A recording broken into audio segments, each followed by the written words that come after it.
This election is not over. Far from it. We have only begun the process of obtaining an accurate, honest vote count.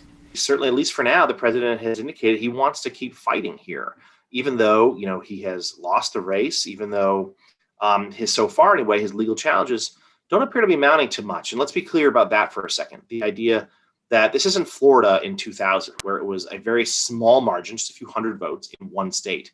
For the president to actually win this election, he would have to overturn thousands of votes in several states. And even with recounts tend to only pick up a few dozen, maybe 100 or two new votes on either side. It seems extraordinarily unlikely that the president would be able to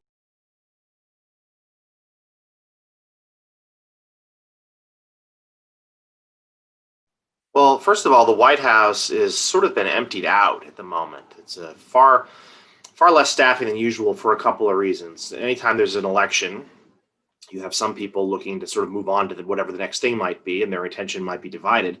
But of course, we also had a coronavirus outbreak at what appears to have been the election night party on Tuesday night, which was indoors at the White House. Though guests were tested before arriving, there was no social distancing. There were very few masks.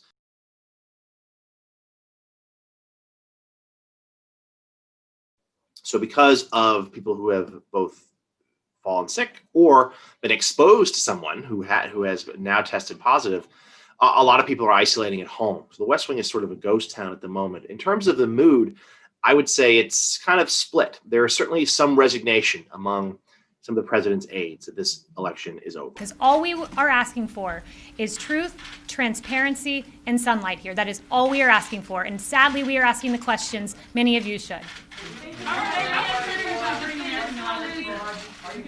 Most of President Trump's, top advisors still want him to fight. At least publicly, that's what they're saying.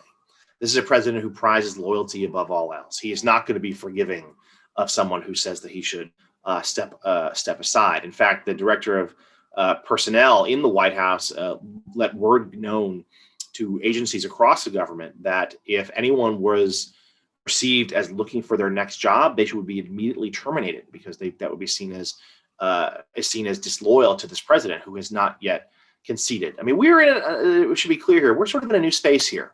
This is the American tradition that the result of election is accepted and that the loser bows out gracefully.